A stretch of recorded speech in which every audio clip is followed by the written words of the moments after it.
I'm Chairperson Pang from Tunku Abdul Rahman University College. Okay, so now I want to introduce the keynote number 9. Okay, Dr. Mohammad Jayawi. Okay, Dr. Mohammad Jayawi is currently working as a senior fellow professor at Biocomposite Technology Laboratory, Institute of Tropical Forestry and Forest Product, UPM, Sedang Selangor. Okay. So he has been visiting professor at the Department of Chemical Engineering, College of Engineering, King Saud University, Riyadh, Saudi Arabia since June 2013. He has more than 20 years of teaching experience in teaching, research, and industry. His area of interest include hybrid composite, okay, lignocellulosic, reinforced field polymer composite, and also some others advanced materials application. So now, not further delay, we would like to invite Dr. Mohammad Jayawi to start his presentation. Okay, so Doctor, so today the keynote presentation, just to announce over here, the keynote presentation will be 20 minutes, Q&A will be 10 minutes. Okay, so before the, I think 5 minutes before the, when the presentation 5 minutes left, so I will remind doctor regarding the time. Okay, 5 minutes before the presentation ends. Okay. Okay, Doctor. Okay, no problem. Okay, thank you so much for giving a brief introductions about me. Assalamu alaikum and good afternoon to all of you. Just allow me to share my screen.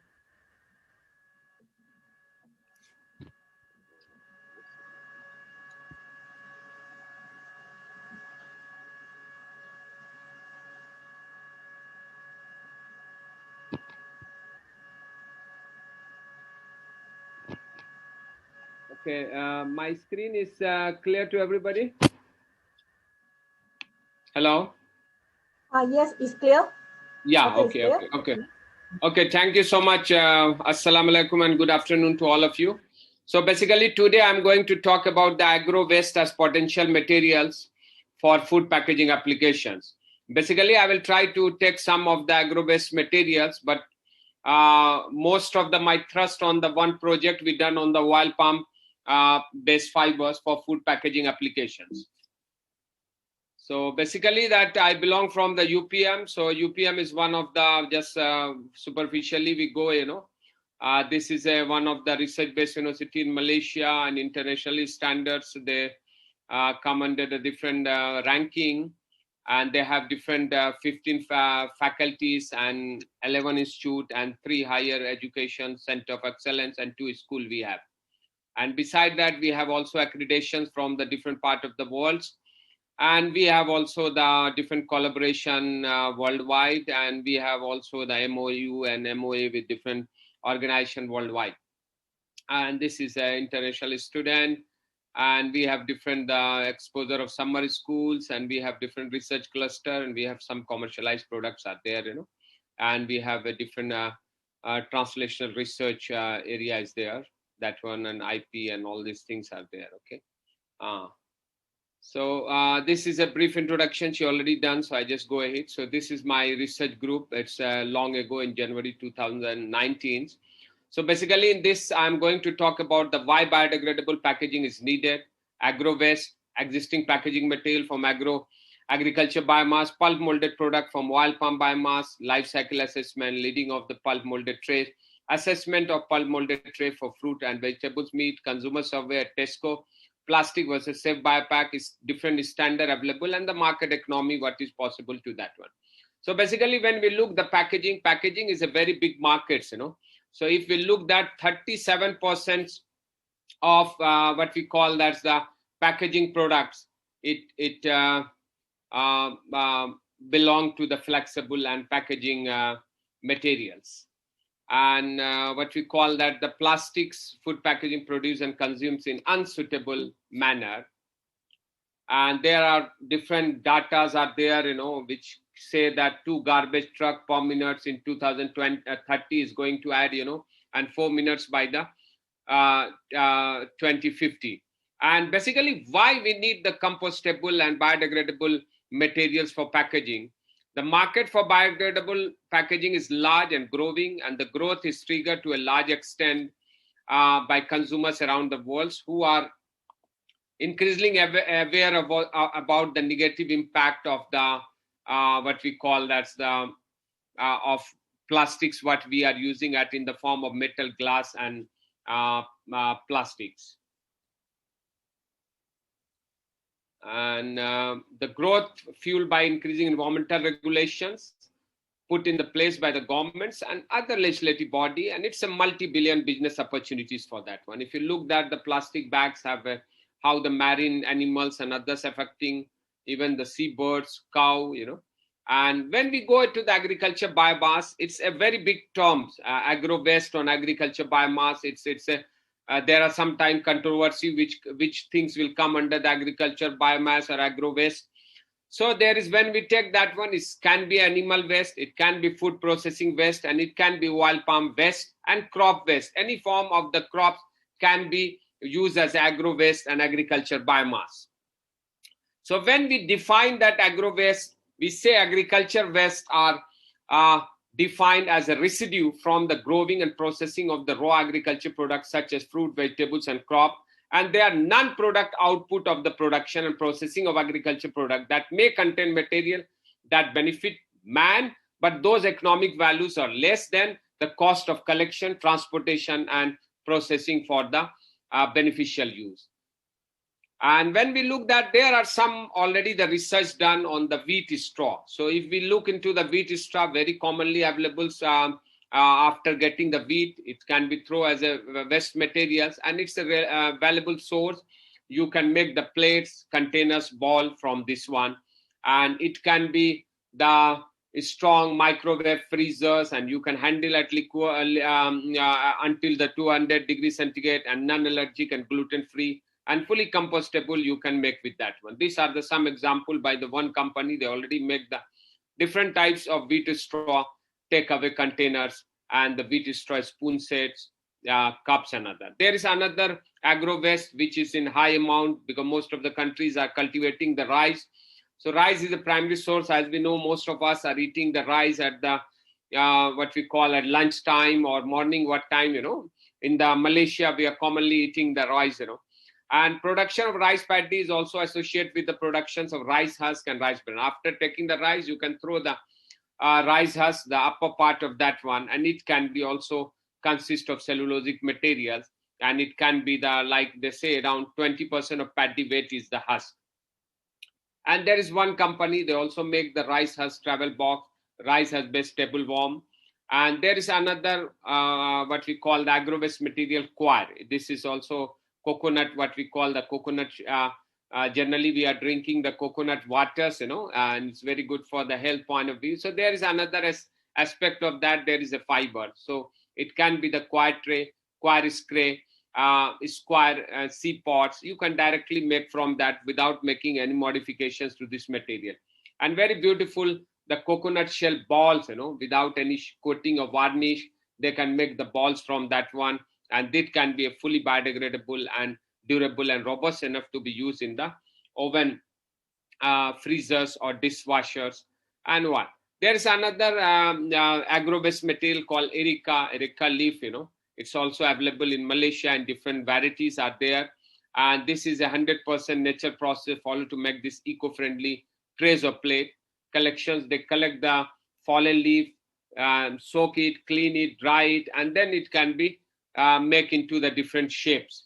And this is the advantage of the erica also. It's eco-friendly, biodegradable, and compostable material, and waste to wealth concept that fallen leaves are collected and turned into the value-added product.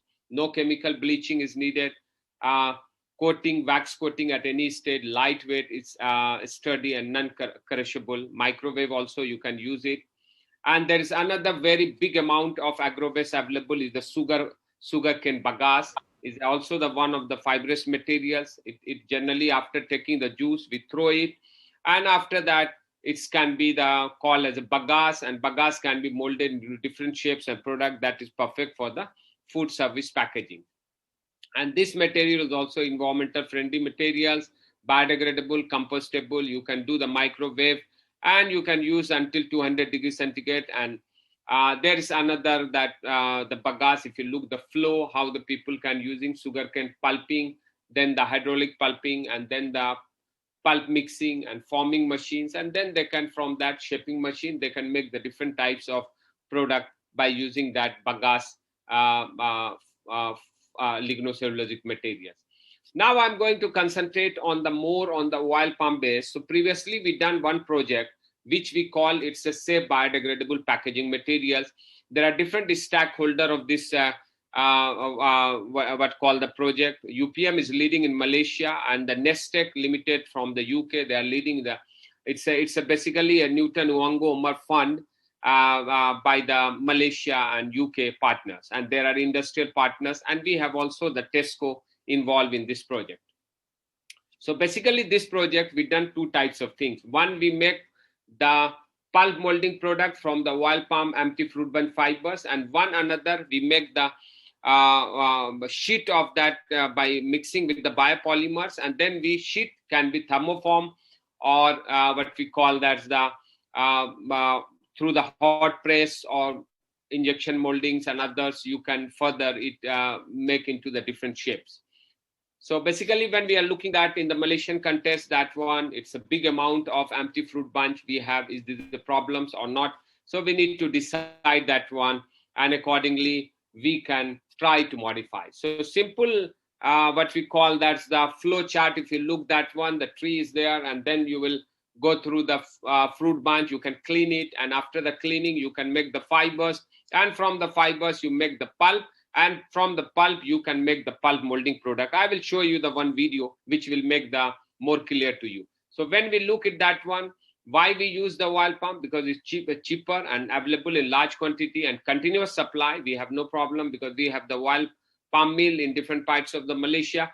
So we have to utilize that waste material into the value-added products. Value-added products and deemed green and renewable and low lignin contents, and we have the high fiber content resemblance to the hardwood fibers and good bonding strength at paper making properties. And it's already previously people use as a packaging materials bag and fabrication of the cartoon packaging box, food and vegetable tray, which is environmental free, non-toxics, and also the biodegradable, chemical free, no smell, and micro oven friendly. And there are different types of method for doing the pulping. Pulp molding, we call it a wet type, and we call it a dry type. And this is the one trial we done in one company in Malaysia. So we produce the pulp of oil palm empty fruit bunch in the UPM, and after that we take it, and you saw simple process is there is a pulverizer tanks you have to put into that one, and the pulp is going to mix with that one. You saw that they are putting that pulp which we produce into the UPM into the pulverizing tanks, and they can high speed agitation, low speed agitation, the mix up. And at this stage, you can mix the other things if you want to mix with the pulp. You want to water resistant, color, oil resistant, what types of materials you want, you can do at this stage. This is basically a slurry, which you saw the inside part of that one, pump into holding and mixing the materials, the mix up. So if you put something additive, they can also mix at this stage. And after that, it go to the pulp molding part, pulp molding part. So pulp molding part as the mold, what type of product you want, you can design that type of the mold. And according to the mold, you can get it that one. And there is a panel, it automatic control panel. You can fix the temperature, pressure, everything there. And you set the parameters and it can work automatically. And container with dried, cured before drop to the final inspection. So after that, we make the complex lunch box, because the company guys say, if you're able to make these boxes, then you can make the plates and others material, there is no problem. So we look that one, we find the positive finding, and we find that with positively charged and easy bonding, water and oil repellent agents.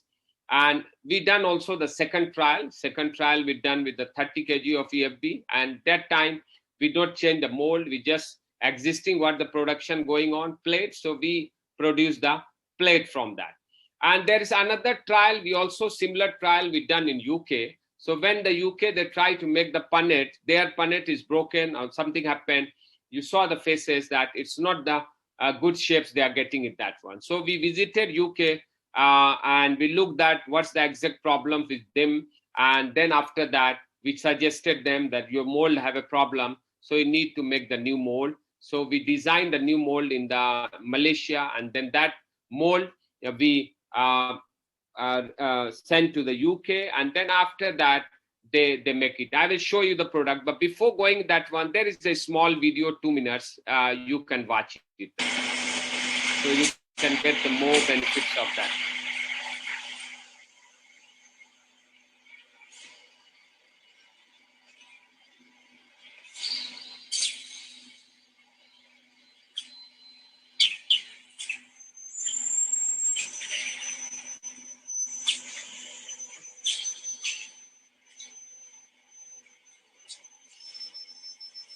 This is a pulp molding machine, sir. This is a pulp molding machine, which is automatically controlled by the panel.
Okay, this is a small I show you, and then we have also done the life cycle assessment of this pulp molding process. So we look on into the different process, which is the fiber processing, micropilot plant, and then the what called the pulp molding process. And totally, it's by the expert come from the UK. The analysis, all the consumptions, units, and all these things are that one, and all the basis of that, the mass energy which they collected is that. They say the what we call that the data which have is a good result and all these things, but unfortunately still this data we unable to draft into the paper form and publish. And also we have means they put into that one how much so when we look at that one, the pre-treatment is taking the more energy there. And with this product which we make from the UK side, we put into the product, and we wrap it and we compare with the existing plastic materials. And this is the above materials which we make the pulp molded materials from the wild palm biomass. And this one we leaded and we put all the collaborators' names and all this. And leaded the pulp molded here we use it made by the Parkside, and it's also a cellulosic fibers plastic material. It can degrade, so it's not a normal plastic material. So it's a cellulosic sealing materials. We use it that one, and it's sealed into that for ready food or something you want to that one. And we done the different types of experiment with putting a different veggie and fruits materials on that, and we looked at how the original packaging and lychee, apples, tomato, we put an original packaging and our pulp molded tray. What's the changes is coming? We also tested with the meat coated, but when we put into the meat, we have some issues with the water leaking and all these things. So we put the pad below of that one so it can be absorbed there. And we done the packaging failures. We noticed that one in some cases, that one no packaging failure was identified after over the testing periods.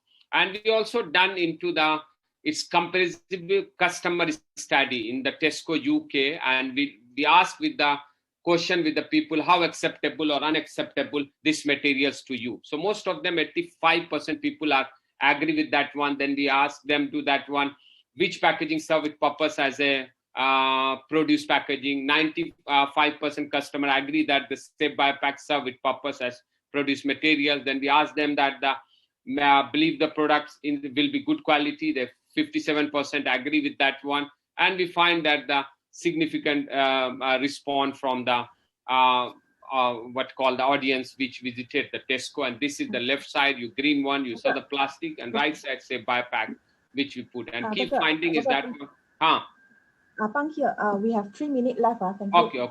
Okay. 5 minutes more or 3 minutes. Okay. Barriers. So we find out that there are different types of properties, and we can be possible to go with the antimicrobial lamination, leading and enhance the shelf life of that one. And we've done different types of other formulation with the PVC and what we call the biopolymers. We produce the sheet from this one, and that sheet will composite sheet cut into the sizes. And that one, we look the different properties of different combination formulation of that one we done, and we done the mechanical properties of and all these things. And we done some product after the right formulation. We done the vacuum forming machines, and through that we make some product on the vacuum form composite tray. We also done the thermoform by using a hot press, and we also make with the what we call as the different. You saw the very finishing and very good shapes. We get the meat tray. And this is the last meeting what we done into the 21st January 2022 to finish this project. And there are, when we look that one, there are different packaging industry in Malaysia, and there are Malaysia Bioeconomic Development Corporations are there, which have some guidelines and all these things they are putting on that one. And they say that one, the what we call as the advantage of the nowadays, they are promoting the people to take the what we call that the green blue packaging program for Malaysian businessmen to show that one why they needed marketing criteria for performance source and all these things. And there are different standard worldwide, and one of its standard EN 13432 is the use for the compostable biodegradable packaging in Europe. And what this standard say, the packaging material relevant organic components as a nature biodegradable material, disintegrate materials into the composting for original waste, and no negative effect on the composting process. And the packaging does not negatively influence the quality of the compost. There is STM D6866 STM standards. They have different, how many percent will be degrade and all these things. They have different, there is a Vincote, there is also the Italian European regulations. This can be also, they have 20 to 40% bio-based, 40 to 50%. There is a DIN-SATO in Germany, and there is a CIRIM also, equal labeling is there. And there are different countries in the world, they have different certification and standard for this purpose. And when we look at that one, market economy of the safe biopack, it's increasing every year, and it is expected that it's going to grow very fast in the futures. When you look the data, it show that one, what we call that's in coming years, it's going to increase into the 15.24 billions by 2023 as per the rate of 14.5% forecast is there. And there is a major sector of that one is the food and beverage in the biodegradable packaging, and 25% and others are the cosmetics and others materials are there. So this is, we are planning that, we don't know that we can organize this conference or not with the present condition, but we have a plan to organize one BiPalma second conference. First conference done in Egypt. So it will cover all the palm-based products and all these things. And I'm highly thankful to all that sponsor for this project, especially the Newton Ongo Umar Fund, supported by the Newton Fund, MITE, Innovative UK, Research Councils UK for supporting this work, and all the the collaborators and researcher in this project. Thank you so much. I think I finished on your time of 3 minutes, right? Yeah. Your voice is not clear. I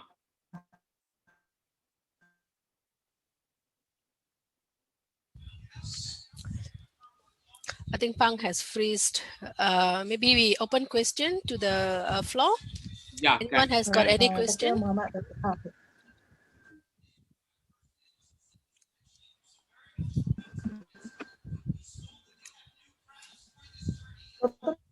Pushpa, you have any question to ask?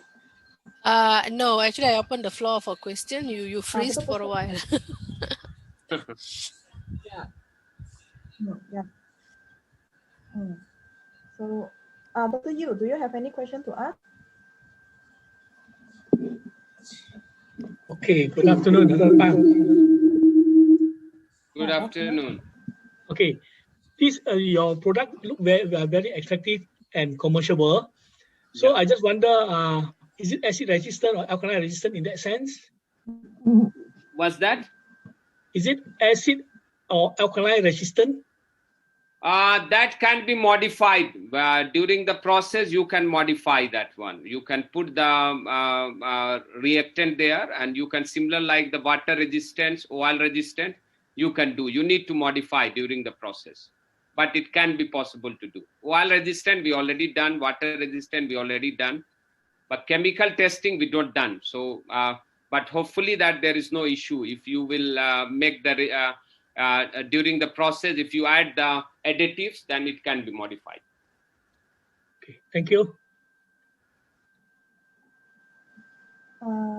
Sir, doctor, can I ask a question? So normally, right, this kind of packaging, right, normally the processing cost will be very high. So how can you, how about the processing price?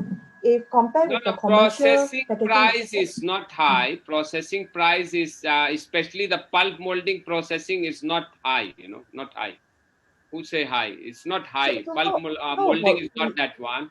The problem is that for the time being is that one. The plastic is a well-established industry, you understand that thing.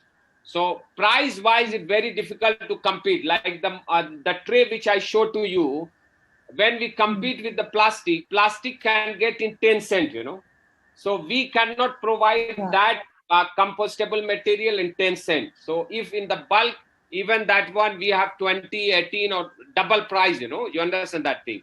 So that is the big issue, because that industry, and on the basis of, as per my discussion with the industry guy, he said bulk orders can be little bit what we call the price will reduce. But we need to understand this biodegradable and compostable material price wise is still high compared with the existing plastic materials. Yeah, so Prof, do you have any idea in future if we want to reduce the cost of this kind of packaging, right? Because this kind of packaging is more environmental friendly, and we can utilize all the waste from the natural. So do you think what process we can, how to say, for it, which no, the part of the process? main thing, the price will reduce if we have a factory just near to oil palm mill, So because the present time, the oil palm fiber, what we are getting, we pay the price of the transportation more than fibers, You understand that thing? So if we can reduce the transportation cost, then I think the price will reduce, Price is very much reduced. If we make the factory just next to the oil palm mill, where the fiber come, and then you save the transportation cost. Because presently, if I buy the fiber of 200 ringgit, I have to pay 300 ringgit for transportation. So that's the biggest issue for this agro waste materials, everywhere in the world, Collection and transportation make the more cost to these materials instead of the real value of that product.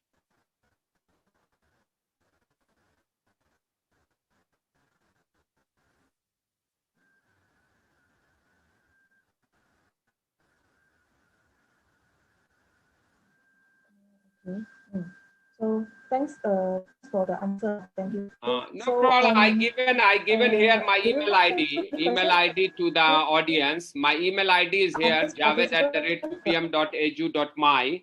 So if anybody want to more clarify or anything, he can email me. He or she can email me. Okay. That is I just display here my email ID. So if anybody have further questions or discussion, they can. If they feel shy here to ask the question, no problem. We can discuss on the email or through the further communications.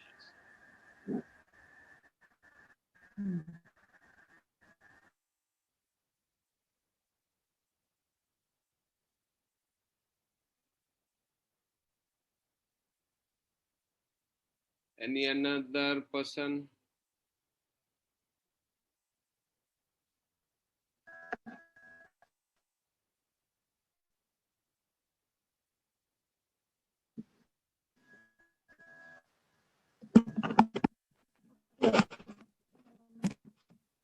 Thank you.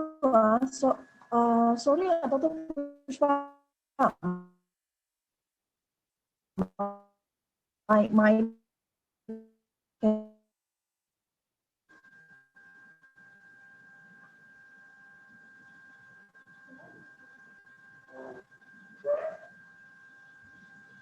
okay. Thank you, Prof, for the session here. So thank you, Prof. Okay, so no any other further question?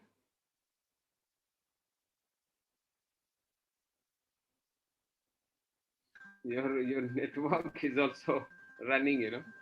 Okay. So Prof, can you hear me? Prof, Yes, now Yeah, we we can hear you. Prof, can you hear me? Is it my line is not? Okay. Yeah. Sometime okay. you So thank vanish. you.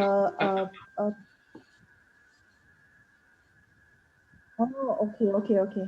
So thank you so much, Prof. Thank you for your interesting talk. Okay. So now we will move to next presenter. Okay. Okay. Thank you so much. Okay. Yeah. Thank you, Prof. Okay. So now we move to keynote number 10. Keynote number 10 is Dr. Mubarak Ahmad Khan. He's a former Chief Scientific Officer and Director General of Atomic Energy Research Establishment, Bangladesh Atomic Energy Commission. So he is now working as scientific advisor of Bangladesh Jute Mills Corporation, Ministry of Jute and Textiles, Bangladesh.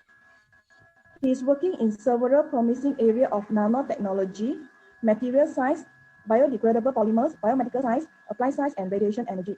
So his focus is to develop sustainable technology related to health and environment. Okay. So without further delay, we will invite Dr. Mubarak Ahmad Khan to start his presentation.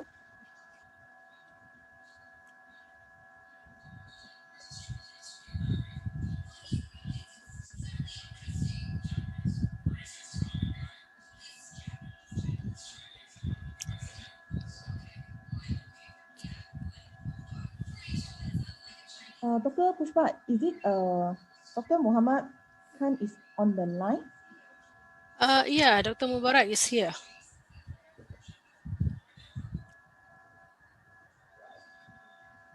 Yeah. Not sure.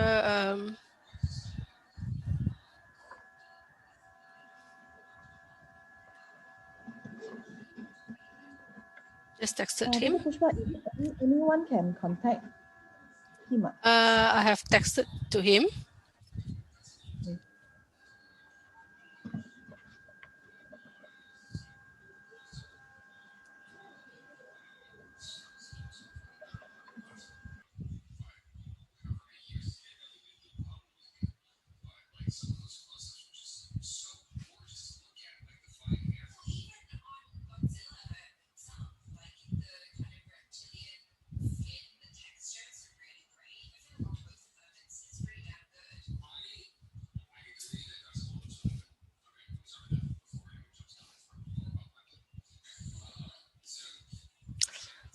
I think while waiting, we can move on to the next speaker, and then we come back to Dr. Mubarak.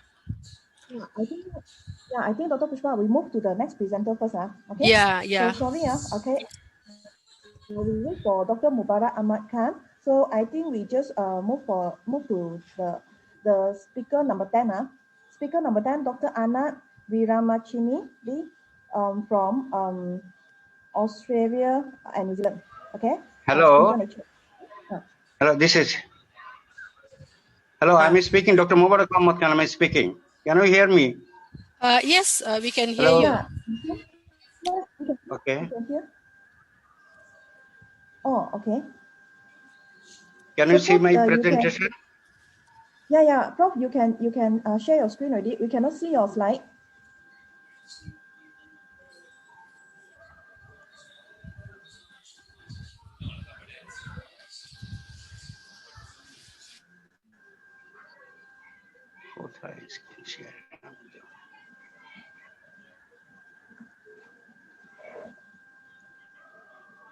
Dr. Mubarak, you have to click the share screen. You have to click the share screen, the green color one at the bottom.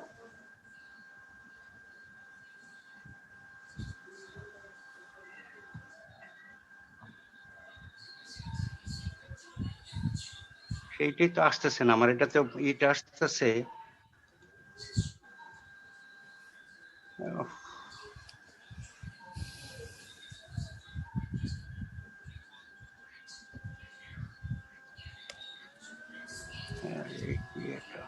Sara Jibon meeting করে আসলাম, এখন এটা পারতেছি না।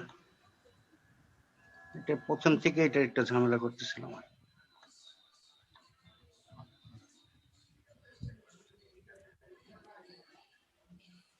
Okay, I can join the next as a speaker. Okay. Okay. Hello. Okay. Yeah, I think you will be the next speaker, Dr. Mubarak.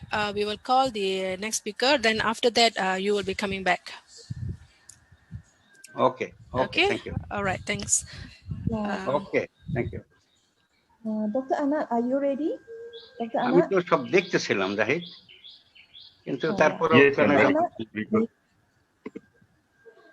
hello. Yeah, hello. Can you hear me? Yeah, we can hear you, Anand. Yeah, I'm ready. Yeah, we can see your screen already. So you may start your presentation. And Doctor, before you start, right, I just to inform the invited and the other presenter, we just have the presentation time for about 15 minutes, and Q&A is 5 minutes. So before the I will stop. I will give you all a reminder, maybe about at 3 minutes before the or 5 minutes before the presentation ends. Okay. Okay. Yeah. Thank you. So you may start now. Okay. Okay. Yeah. Good afternoon, everyone. I'm Anand Kumar. I'm a solution specialist working with Springer Nature, the publisher. I would like to thank Dr. Pushpa for giving me this opportunity to present a nano database. So it is the first ever non-journal database that is being developed by Springer Nature specifically for nanotechnology and material science researchers. So in here, we're going to see how nanotechnology can help you guys to identify and find different scientific developments and research gaps in the field of nanoagronomy, which includes agricultural waste and biomass as well. So as we know that nanotechnology is one of the booming fields, and in the past 10 years, there has been a dramatic increase in nanotechnology-based biomass-related research. And most of this research involves within chemical sciences, engineering and biological sciences, and a little bit of environmental sciences as well. So what Springer Nature thought was there's so much of information available out there, and the problem with nanotechnology is the information is not categorized, or there is no proper nomenclature which has been compared to its chemical counterparts. So in order to get over this sort of a problem, we at Springer Nature thought that we are going to identify all the nanomaterials, categorize them, and put them into a nice database where you guys can get all the information all the information required just by clicking. So yeah. So what is Nano? Nano is nano.nature.com. It's a nature research solution for nanosciences and technology offering the most comprehensive collection of nanomaterials, data, and literature references. So just looking into a use case by normal Google Scholar type search, which we normally used to do.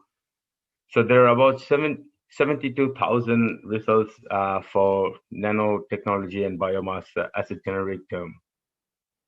By the time we go through all the 72,000 results, it is a heck of a headache. So how do we come across this? So this is where the major problem arises. It is getting difficult identifying information, and it is getting very hard to come to any conclusions and find research gaps.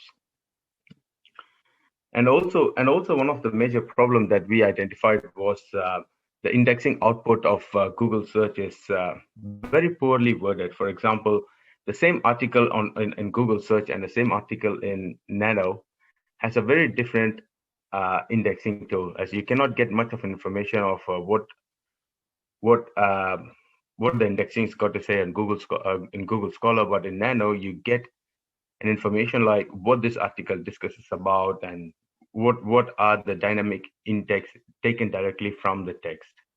So this is one of the things that I would want to bring forward just by using this database. So this is the main part of the journey where Springer Nature is really proud about the Nano database. So we have something called Nanomaterial Summaries, where we categorize the nanomaterials. We identify the nanomaterials based on nanostructure, property, different applications, sources, and we do have different functions in there where we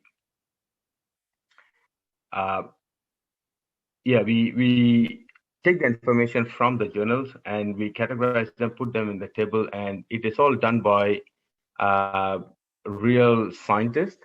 There are about 70 scientists who's working on an everyday basis to update this database, and they get information from about 270 journals that has been dedicated for nanotechnology. As you can see, we have nanomaterial, nanostructures, properties, applications, and also what sources. So the best part about this is, for example, if you open up a database where you can see the silver nanoparticle synthesis, it gives you an example of what is this article from. It gives you what are the different biological effects of the silver nanoparticles, what are the different characteristics, what are the different properties, applications, and preparation methods, which we will see in the further slides. And also it gives you a quick understanding of what are the properties and what are the different applications that this silver nanoparticle synthesis from cob leaf broth has been used as well. So this is how a classic carbon nanoparticle summary page looks like, where you can see the carbon nanoparticle. This summary page is based on 1,420 articles, 57 patents, and the most recent one is from 2021. So one thing is the properties. As you can see, different properties. What are the different properties and what is the sources? Imagine you got to get so much of information just by reading articles, and they're all just clicks away. And it's also been categorized as general chemical, physical properties, catalytic properties, sensor properties. So any properties that's out there related to carbon nanoparticles is on this database. And the second one is the application tab, where you can see what are all the different applications that these carbon nanoparticles have been used for. The reason why we put this in is, as a scientist myself, we used to develop different nanoparticles which we couldn't use for the application that we developed. But by just checking onto this database, it gives you an understanding of what are the other different applications that this nanoparticle could be used for. So it gives you an understanding of repurposing your research and publishing the data out there.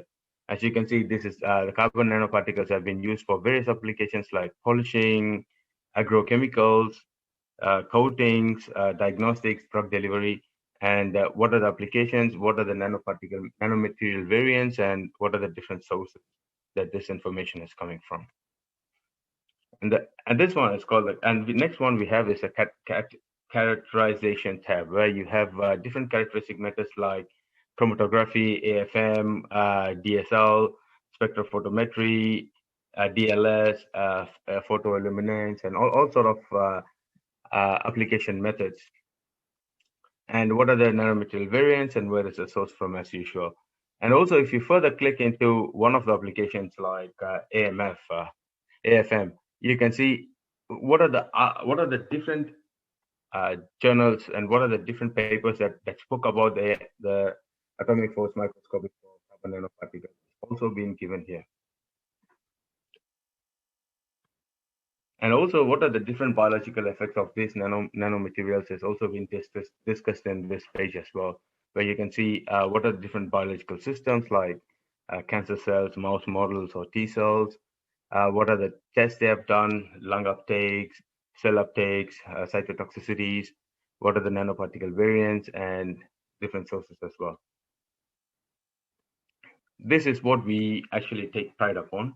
If you can see, I personally believe that it's really hard to read the preparation methods from 5 lines or 10 lines that's presented on a journal. But what if you guys could understand it from this flowchart that I've shown you, that I've shown in front of you right now? where you can actually see what are the different materials that you've been used, what is the steps, polymerization, purification, drying.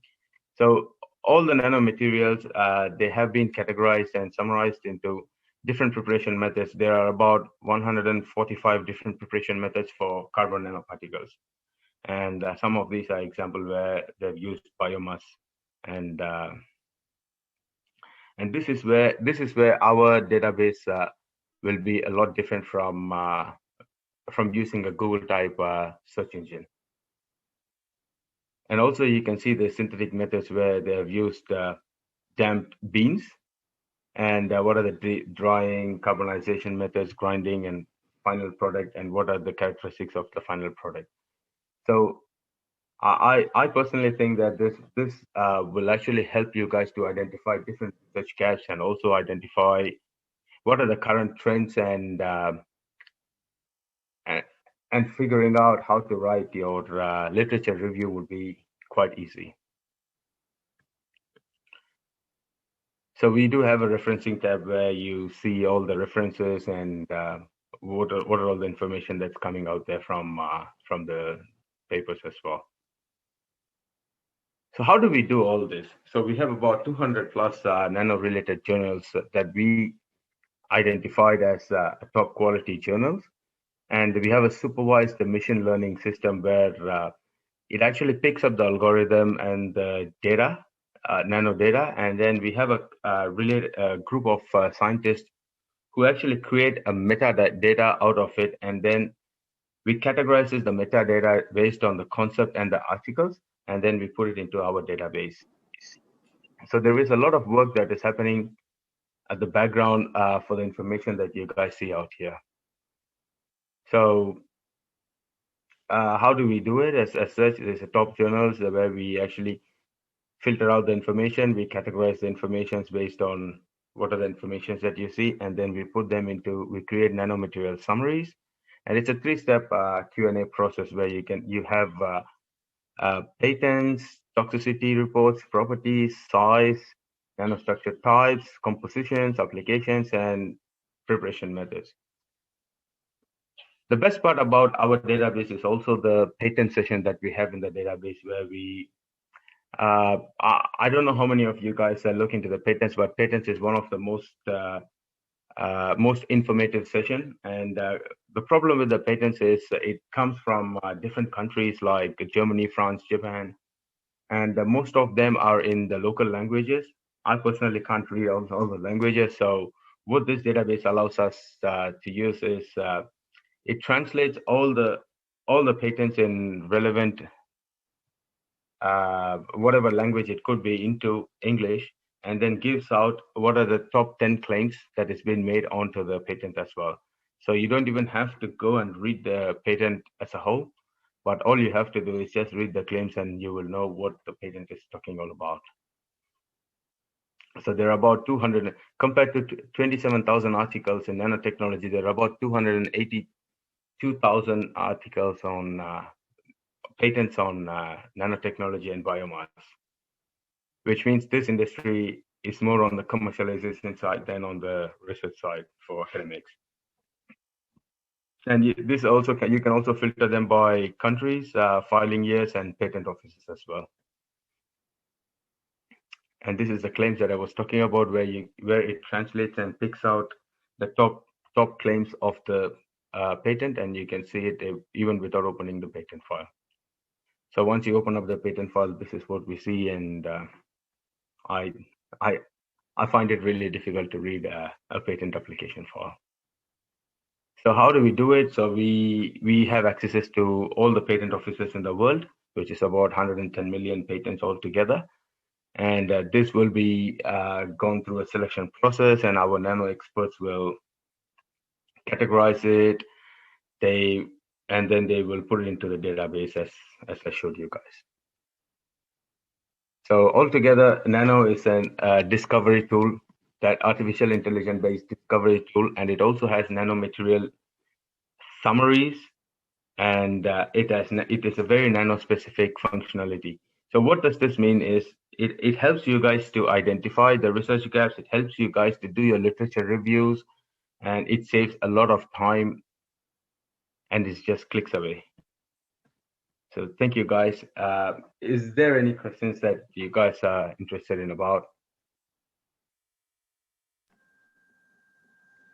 Yeah.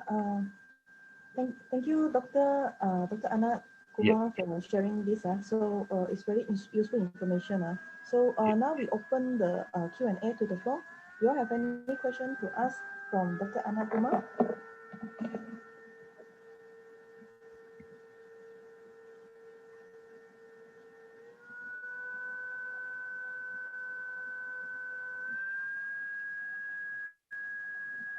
So Dr. Pushpa, do you have any question?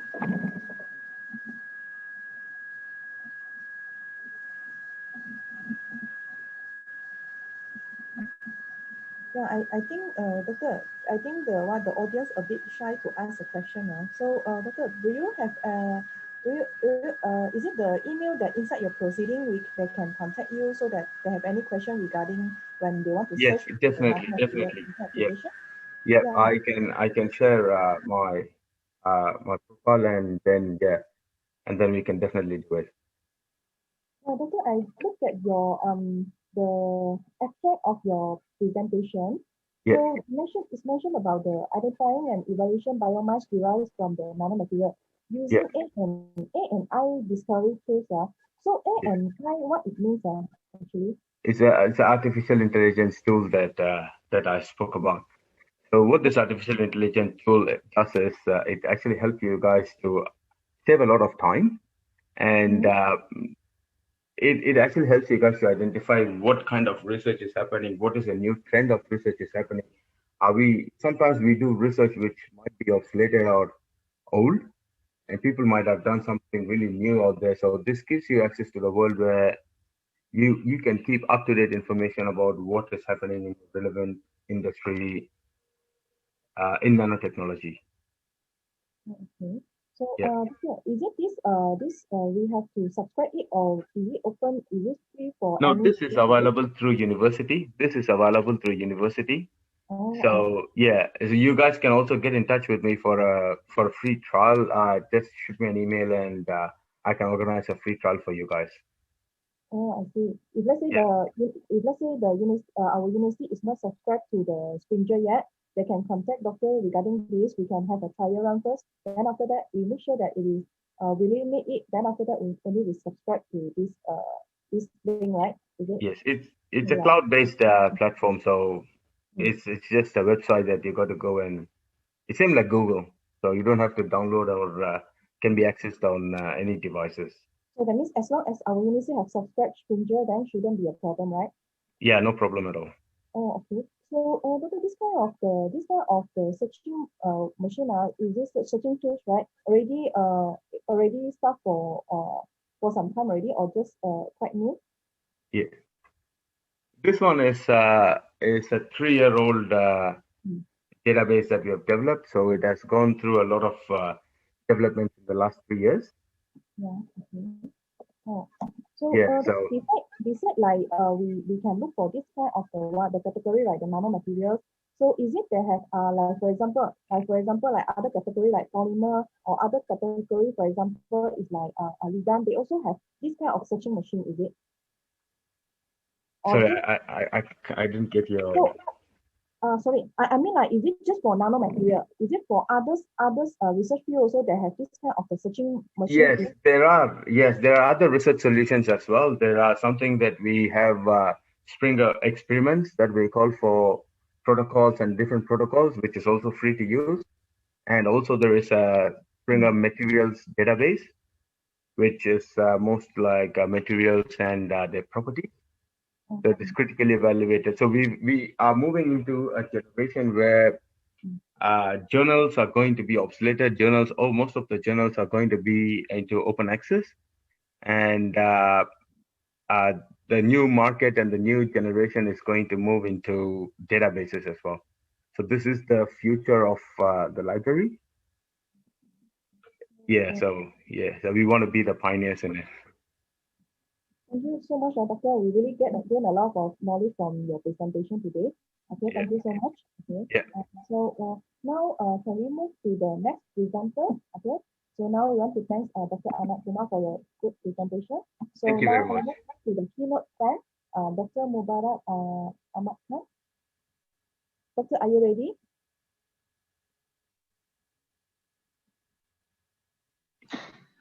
Hello, this is Dr. Khan speaking, Mubarak Ahmad Khan.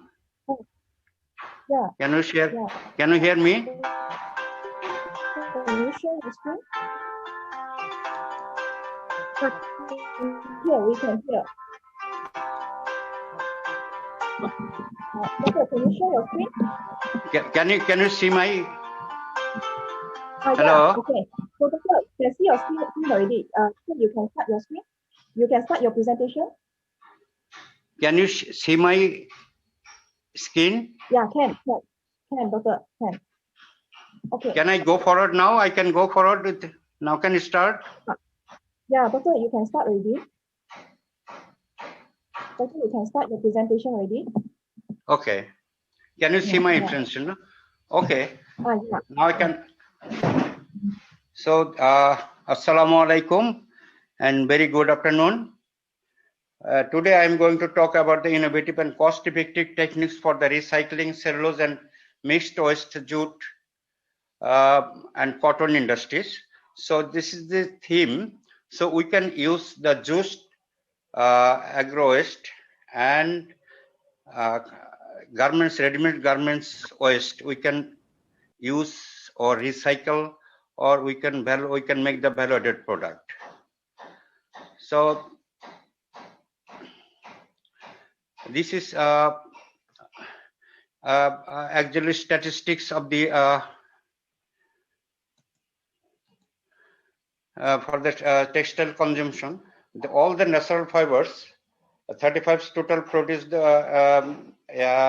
the total textile industry, and 65 is synthetic fibers at this moment. This 35, under this 35, 33% are cotton and 2% are silk. And along this synthetic fiber, polyester is 51%, others is nylon and acrylic and other products. So the textile waste scenario is these preliminary textiles. They produce a lot of textile wastes. That means jute cuttings, textile cuttings. In Bangladesh, 120 to 125 tons preliminary waste generated per day in the textile industries. And the apparel uses, cutting is 49, and dyeing is 21%, knitting is 13%, and other sewing is 3%. About 57% of this textile waste still end up this landfilling and treating as a serious environmental threat. So in the textile industries, the secondaries, others waste also produce. These are these textile sludges generated from the dye, and another is dye, also the effluent, dye effluent, and then is this other knitting, numerous chemicals also use different types, and the 2,000 types of numerous chemicals are used in this textiles industry. So this is a very, very chemical hazardous products. So another impact for the one t-shirt, when we produce one t-shirt, it's around 7 kg of the carbon dioxide produced, and 2,650 liters of water used, and 160 gram of pesticides and herbicides used for producing the cotton, which produce one t-shirt. And US is the 1.5 million tons of textile waste generated each year. In the Shanghai is 150,000 tons also or more. This textile waste generate from this textile waste. So this and another textile waste is unused in the old clothes. Also, that most of this thrown away, and then 90% take up the some landfilling sites, and which is causes again the environmental pollution. And this is another scenario for this synthetic fiber, which produce the plastics and the environment, how it causes the environmental effect and plastic pollution. In fact, all the plastics and synthetic fibers cannot degrade in the environment or the soil. So its ultimate destination is the ocean. And this ocean produce the microplastics, which comes again back to our body. We are now eating microplastics. This is the microplastic pollution. It's very, very threat in all over the world. So when we one cotton T-shirt is in the thrown into the water, then 86% cottons are dissolved, and 83% rayons, and cotton and polyester 36%, 37%, and polyesters no dissolve in water. So for this reduce, recycle, and reuse, these 3R concept is very important for reducing this waste in the particularly in the ready-made garments and textile sectors. So what we are doing here, so the application of the textile waste at present, so there are cotton being used in cotton derivatives and cellulose derivatives. Polyester we can use for that tetraphthalic acids. Nylon can be used shorts and jackets, and spandex is also for use for wire and blended other products. So another now is the jute and jute waste. You know, the jute is the most abundant in Bangladesh. So we are the largest country. We are the most jute producing country in Bangladesh. And besides, jute also produced in India. And India is 54% and 45.6% is Bangladesh, and rest of some jute are produced in other countries as well, Nepal, and in the Asian country.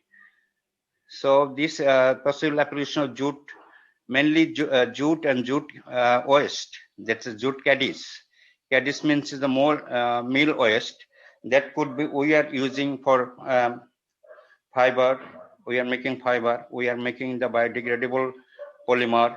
We are making the biocomposite films. We are making jute geotextile, jute nanocrystal, jute nanofibers, and jute polymer, reinforced polymer composite. This is the most important jute polymer composite. We are working in several areas of the use, and this is the jute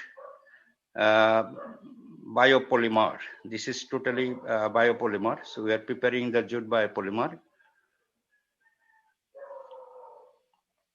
So our object is to reduce, recycle, and reuse this jute or cotton waste and mixed cotton polyester or cotton polyester spandex and viscose.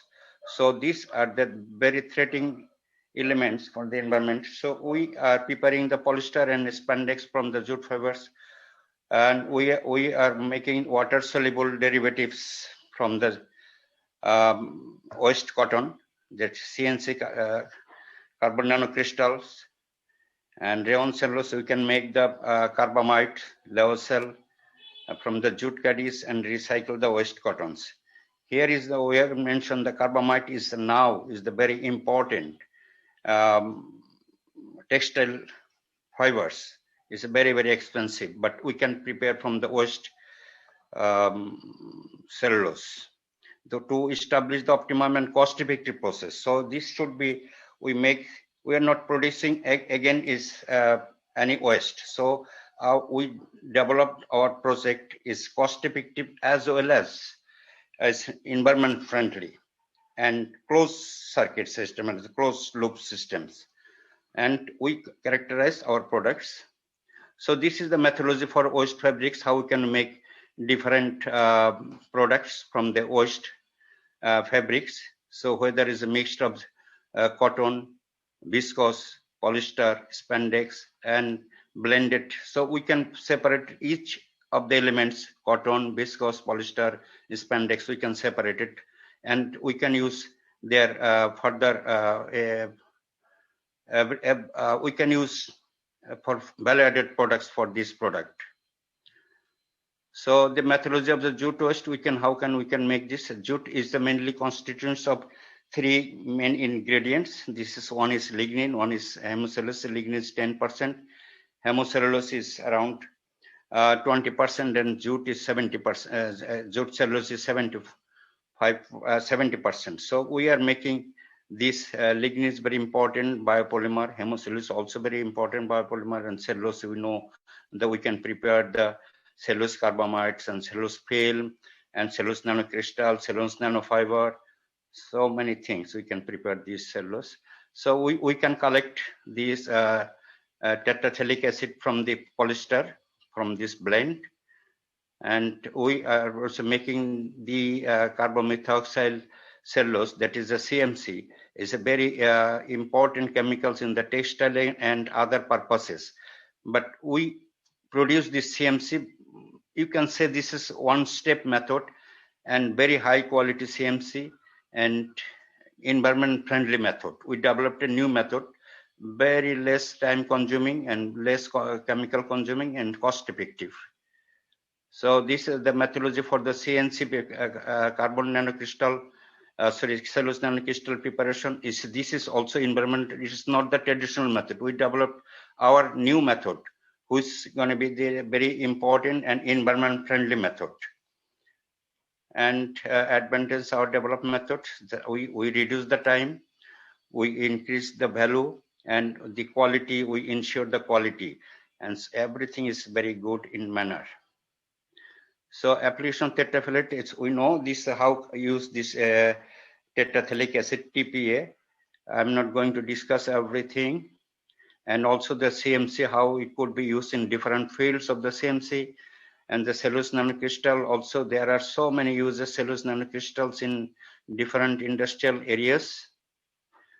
And further, we developed the super absorbent. This is very important for diaper and the sanitary napkin as well as the agriculture sector. We developed very good types of diaper, and which is again biodegradable. All the materials, 3 layers are made of jute. So in the top layer we use some cotton for the diaper. It's a sanitary napkin and diaper. And the middle we use the sap or super absorbent, which is also made from the cellulose carbamide. And the lower part we use the polymer sheet, which is also made of jute cellulose. This is also application of cellulose nanofibers. So our experimental process, I'm not going to details, and so this is, we characterize our developed products in different ways, FTIR and TGA, DSC, and XRD. We measure all this and we prove that this our product is very much similar to the original product in the market. So this is, we also make this same scanning electron microscope and compare with this. This our tetracyclic melting point is to 20 degrees Celsius. Solubility is we measure, and the port is, and the cellulose carbomethoxyl cellulose also we tested in different ways, and with this super absorbent we found that 4,700% of soiling properties. That means if it is 1 gram sap can contain 470 gram of water. And this we also tested in different areas. There's a CMC. I'm not going to details in that case. And this is the property. And finally, now I want to talk about this very important. This is a biopolymer. It's called film, polymer film, which is made of cellulose. And jute is the very important crops in Bangladesh, as because jute contains 70% cellulose, and 1 hectare jute, when we cultivated 1 hectare jute, it produced several tons of oxygen, because it also absorbs million tons of carbon dioxide. This is when we increase the cultivation of jute, also it is a climate effect is in positive way, carbon effects. And so this is the film we tested in this Sonali bag. We name it, this is Sonali bag. We made it a single-use Sonali bag. This named by our Prime Minister. This is totally biodegradable and compostable and water soluble, but it is also very important property, time dependable, biodegradable. It depends on the customers. We can dissolve it instantly in water, or we can keep it into water for several hours. This is the data, water resistance films. These are the, when we burn it, it produces ash like paper, because it's made of cellulose. And this is the instant water solubility. We can calendar it. It's very good thermal stability. And finally, it degrades into water 120 days. And there are some microscopes that you can see when we test this, our film under the microscope, we can see the cellulose nanofiber in this film. But though it looks like a polypropylene bags. So this bag is also very high quality, as because the mechanical properties is 1.6 times higher than that of polypropylene polythene bags. So in all kinds of, we can't think about these properties. It's very high quality, and nowadays we know the plastic pollution all over the world, and particularly single-use shopping bag. So this is the suitable alternatives of the single-use shopping bags. So we are producing, at this moment, we are producing in our Bangladesh Jute Mills Corporation. There is a pilot scale production is going on. Every day we can produce 1 ton now per day. We have the capability to produce these bags, but now our government is going to commercialize and set up a very big plant all over, because it is very, very high demand all over the world, including Malaysia as well. There are so many companies from Malaysia, they showed their interest to purchase this bag or to set up the industries in Bangladesh. So this is conclusion we can say. And I can go only a few minutes video. You can see the video.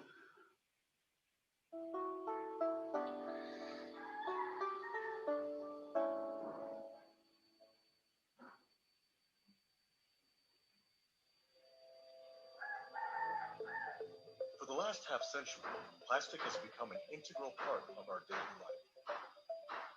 As we know, plastic is not biodegradable.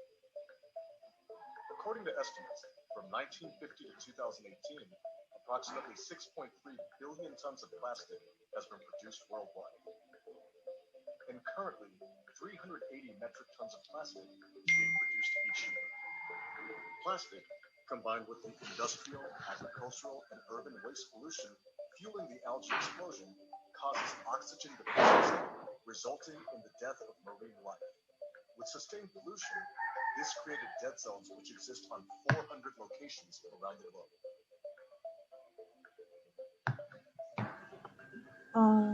Can you see this video? We cannot see the video. We just can listen to the voice only. Okay, then I can close. I don't know why you cannot share this. Yeah, we can't see. We just can listen. কেন ভিডিওটা দেখা যাচ্ছে না কেন Zahid?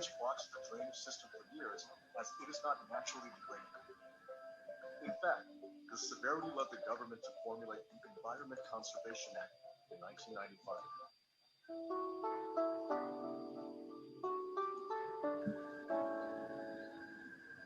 Prof, we cannot see also. Just have the voice only. Okay, so that we can conclude my. We can cancel the videos. We can see my. So now we can go for this is end of my lecture. If you have any questions, you can. I'm ready to answer these questions. So thank you for Prof. A good and interesting presentation. Okay. So Prof, we just now we open the Q&A to the floor. Okay. So do you all have any questions to ask? Dr. Mubarak, myself, Dr. Javed, calling from University Putra, Malaysia. Yes. This what the bag you make. So how much like for example the existing plastic materials using in the Bangladesh. The main issue for us is costing wise. The main issue we are facing that one in biodegradable product is the costing. So how you will find that your Sonali bag is comparable in the costing point of view? Okay. This is the main issue. As in your lecture, you also discuss about the cost issue. And this is, the jute is abundant and the cash crop in Bangladesh. So it's very cheap in Bangladesh. Yeah, and right. jute also contains, when we collect the cellulose, so we can collect as a byproduct the lignin and the hemicellulose. Of course. So the lignin is very expensive biopolymers. We can calculate the value. Other things, so these we are using all our natural ingredients. We are not using any synthetic. This is totally biopolymers. So we are not using single. I'm not saying that. Means I'm saying that how you cost point of, because the main issue nowadays coming. Now we talk about like I'm working also a lot on that one. But the time come when biopolymers, we cannot compete the product with the plastics. So I am not going to compare this product with the plastics. This is my issue, because the plastic is very dangerous to us. So it is banned in most of the countries. So we are not comparing my product with the banned products. That is one thing. When is it now the plastic is very cheap compared to biopolymer, but when you added the value with the environmental consciousness and recycle this plastic, used plastics, and collecting these plants, when you collect all these parameters, when you accumulate all the prices, then my bag will be very cheap. This is very, very cheap. Now my bag is around 1.5 times higher than that of polypropylene and polythene bags. Only. That's not much higher, And of course, that's no higher, but it's when now we are paying 20 cents one plastic bags in the Europe. But my bag will be only less than 10 cents or 5 to 6 cents only. Yes, because main we need to look with the environmental awareness. That is the main things, Because yes, you have to issue. You have to issue that one, and you have to add the value of this environmental issue on the plastics. Great, Mr. Mubarak. I know you from long time. We never meet it that one. Yeah, I know you. Thank you. We are citing each other's papers from long time. Yes, I know you. Maybe we see each other in last year Mustafa Science Foundation Congress. Maybe. But hopefully to see you. Okay. Okay. Thank you. Okay. Thank you, Prof. Okay, so Prof, I have one more question to ask. So most of this kind of the recycled plastic, right? Then we know that this kind of recycled plastic, they are very soft material, and then they cannot withstand very high load. So how about the recycled plastic that produced by Prof? It can withstand very high load? Yes. High load? Yeah. Yes. Sorry. Yeah. Prof, you can continue. Okay. This bag is 1.6 times higher than that of polypropylene. So if you can carry 10 kilo materials in the polythene bag, so this bag you can carry 16 kilo, the same bag and same thickness. So it is very high strength. It's not, and this is another good thing is the recyclable, not like recyclable like the polythene and polypropylene incineration, or you come back making petrol or other things. But these bags, just you put into the water with the alkaline solution, it dissolves within minutes. So, and then we can make again this Sonali bag. Interesting, Prof. So what we are worried about all these are different kind of the recycled plastic and also recycled plastic, what we worry is the cost problem and also how much load it can be withstand. So I think Prof, your material is quite good because the cost that utilized is not high also, and also it can withstand very high load material. So thank you for your sharing, Prof, today. Okay, thank you. Okay, thanks. Okay. So now we are moving to the next presenter. Okay, can we move to the next presenter? Oral speaker 11, Miss Mary Ling from Monash University. Hi. Thank you, Dr. Pang. Yeah. Can you all hear me? All right. Can share your screen now. Okay. All right. So hi guys, my name is Mary. I am from Monash University. I'm a postgrad student under Dr. Pushpa. So today I'll be sharing some information on plastic waste and biodegradable plastic as well as the current trends. So basically I'll be covering the synthetic plastic consumption, the types of biodegradable plastic and their modification, and some work done in the recent years that is applicable to agro waste. So I want to start off with some background on the consumption of synthetic plastics in Malaysia. So synthetic plastics are typically preferred for their durability and low cost, and they obviously contribute directly to the pollution and waste generation statistics. In a study done in 2014, it is revealed that plastic is the highest among inorganic waste generated in our country, which puts us on the #1 highest plastic consumption per capita annum at around 16.78 kilograms, ahead of the other countries such as China, Indonesia, Philippines, Thailand, and Vietnam. So among the types of post-consumer plastic waste, HDPE, LDPE, and PET have the highest volume generated per annum, up to 804,000 tons, which is mainly brought about by two major factors in our country. So the first one is the takeaway food culture. It is undeniable that we love our food, and as much as that, convenience of having food to go through, especially during the pandemic. So take, for example, if I were to order a simple meal of chicken rice, I'd be given at least 3 different layers of single-use plastic. One for the rice, a separate small bag of chili and a packet of soup, and of course, another big plastic bag to hold everything in it. And due to the climatic condition in Malaysia, and the fact that plastic packaging is crucial in food preservation, manufacturers tend to use extra layers of packaging to prevent their products from going bad, or selling them in smaller sachets instead of huge bulks. Okay, so one way to mitigate or reduce plastic waste from aggregating in our landfills is, of course, to recycle. When it comes to this, we should know that recycling processes are also rather selective in regards to the type of plastic collectors bring in. For example, clear PET bottles are generally preferred, whereas dark-colored PETs are not recyclable in Malaysia. This is because the sorting process uses near-infrared technology, which leads to dark plastic packaging, commonly ending up as residues. Flexible packaging from flexible plastic like wrapper and packaging also tangles up machineries in recycling facilities, which prevents them from working effectively. And lastly, HDPE that is layered with calcium carbonate as the glossing finish. It will generally be sorted out due to the higher density, which gives it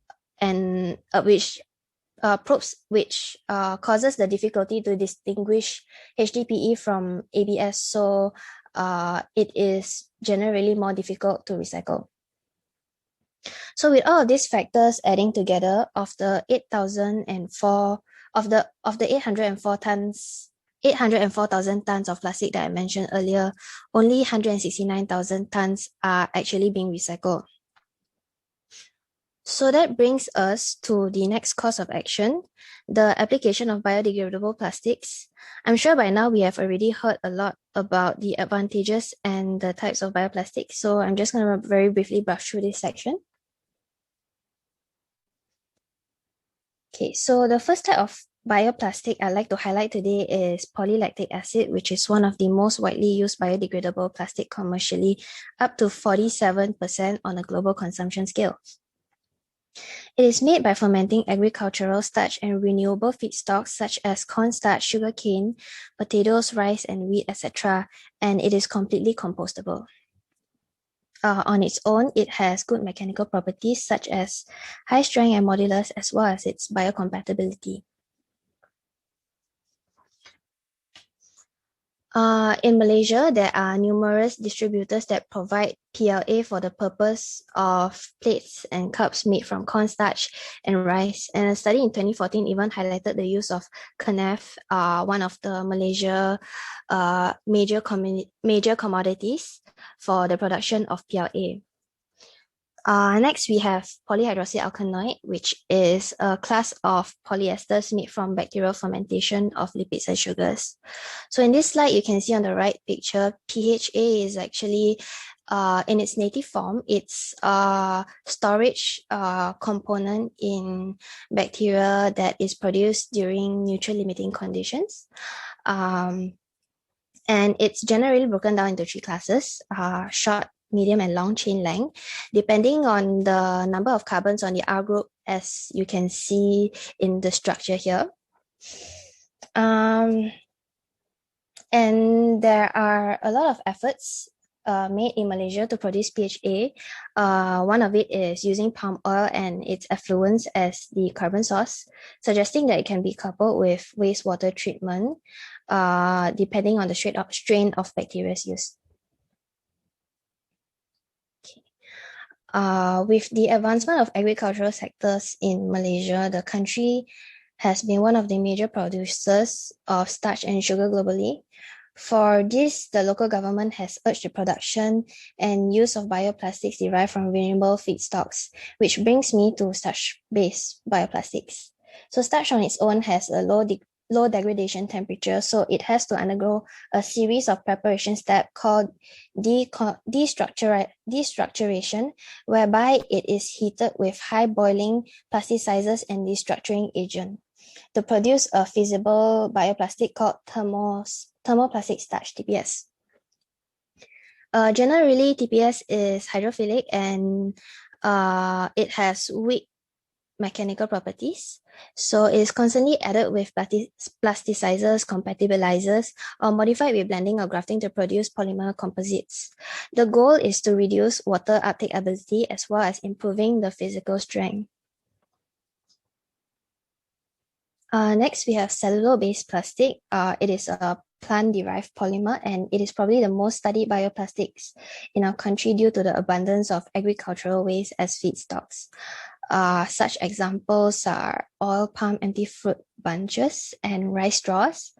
I'm sure these 2 days we have also heard a lot of studies done using cellulose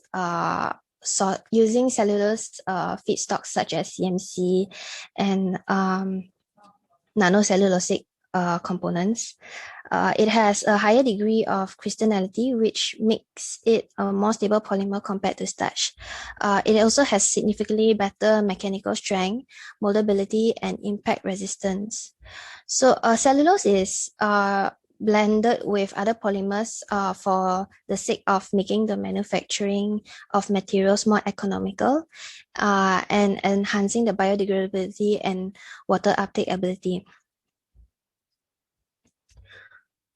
Moving on to the challenges of bioplastic application in Malaysia, there is a study in 2019 done to investigate the tendency for Malaysia consumers to select green packaging over conventional packaging. So there are basically four major factors, which are pricing, knowledge, design, and quality of the products. It is revealed that there is a heaping amount of 83% of Malaysian consumers that have little to no knowledge in regards to green concept. When it comes to the acceptance towards green packaging, 61% of Malaysians are still reluctant to choose green packaging for their daily goods due to the perception that it is more expensive. A biodegradable plastic is also only truly sustainable when it avoids the use of hazardous additives and pesticides throughout the production cycle. The production should be water and energy efficient and environmental friendly when it comes to the generation and disposal of the byproducts. On the subject of recycling biodegradable plastics, depending on the content of biodegradable plastics, there may be the need to consider unique separation and depolymerization methods to preserve the chemical and mechanical properties. At the same time, the toxicity and hazard of any catalysts or additives used in the processes should be considered. Should any applications of biodegradable plastics are to be implemented on a large scale, a life cycle assessment should be conducted. A study in 2018 in South Korea reported that the blending of PLA with other polymers may also have a higher global warming potential as opposed to petroleum-based polymers. On the other hand, Academy of Science Malaysia also mentioned in 2018 that biodegradable plastic landfills tend to emit methane gas, which is 22 times more harmful than greenhouse gases. They also highlight a concern in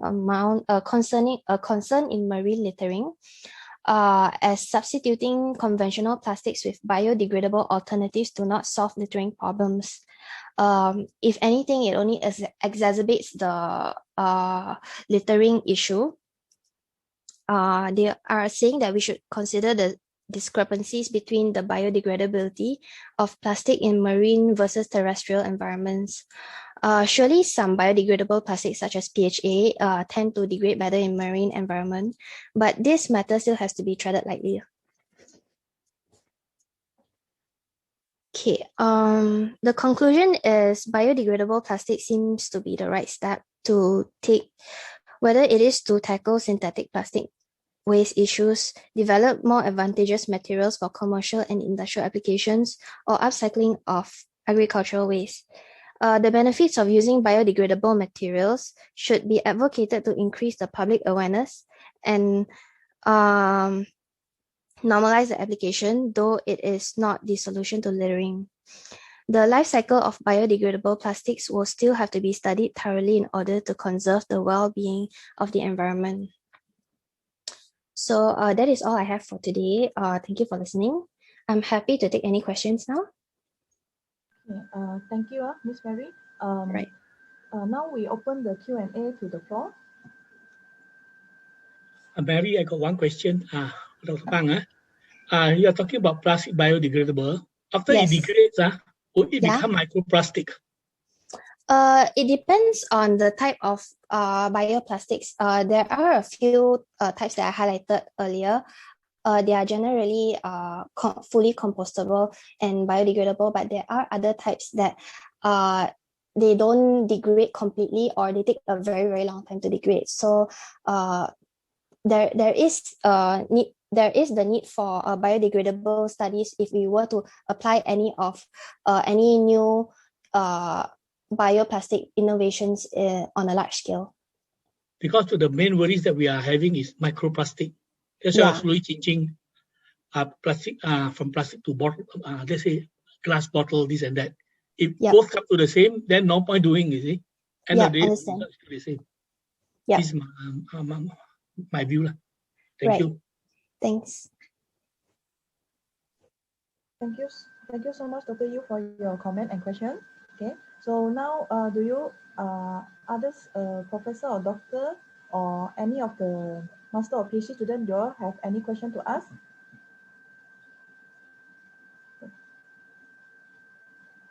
Dr. Pushpa, we cannot hear you. Dr. Pushpa, we cannot hear you. Dr. Pushpa, your mic is off. Dr. Pushpa, your mic is off. Dr. Pushpa, we still cannot hear you.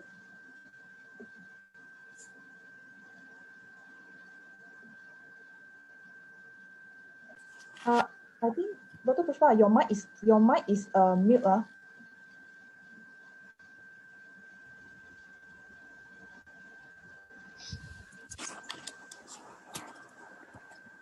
Yeah, we can hear now. Can you hear me now? Yeah. Thank you. Yeah. Yeah, okay. I just wanted to add to what Mary has mentioned to Dr. Yu. Dr. Yu, I think if the plastic is made of fully natural polymers, could be combination of natural polymers that would not end up being microplastics. Unless you have a bit of combination of synthetic plastics in that formulation with the natural polymers, that might end up with a little bit of microplastics there.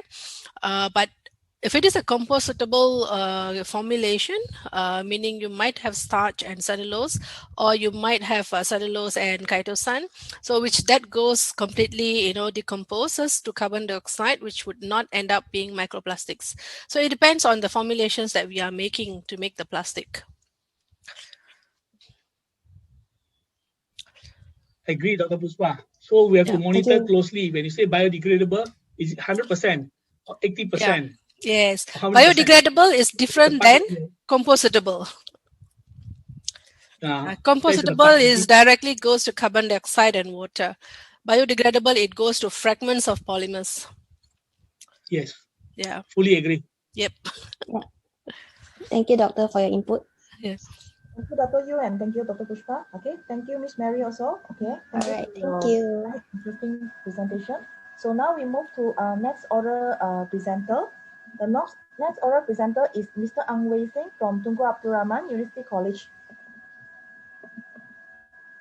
So hey, hello, can you hear me? You can share your screen already.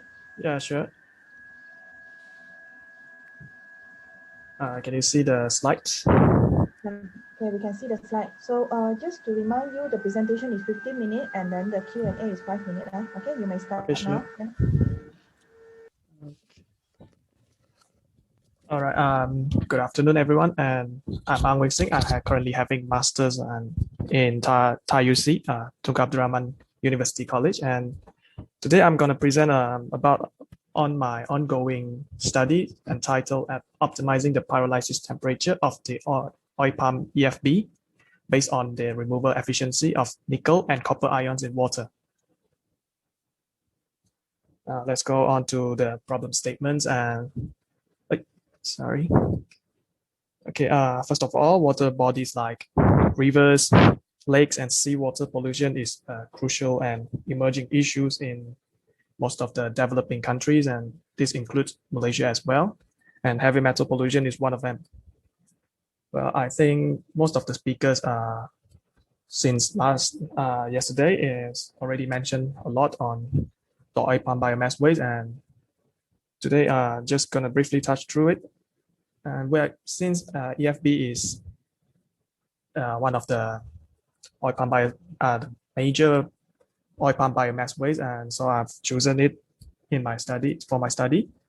And here we are going in this study, I'm going to turn this oil palm biomass waste into something much more useful, which is the biochar, which in turn also can solve the problems of heavy metal pollution in water. And here in this study, I was trying to find out the best temperature for the pyrolysis of the oil palm EFB, and which can produce the biochar with the best removal efficiency of heavy metals. Now, a little introduction on the empty fruit bunches is that empty fruit bunches is also oil palm biomass, which is the remains of the fresh fruit bunches. And EFB mostly traditionally was used as fertilizers for soil mulch, power and steam utilization in the palm oil mills. Biochar is a material mostly made up of carbon, and then it can be produced through heating in inert environments such as nitrogen flowing with nitrogen gas. And then it has a very high porous structures with high surface area as well, which made it a very good absorbent.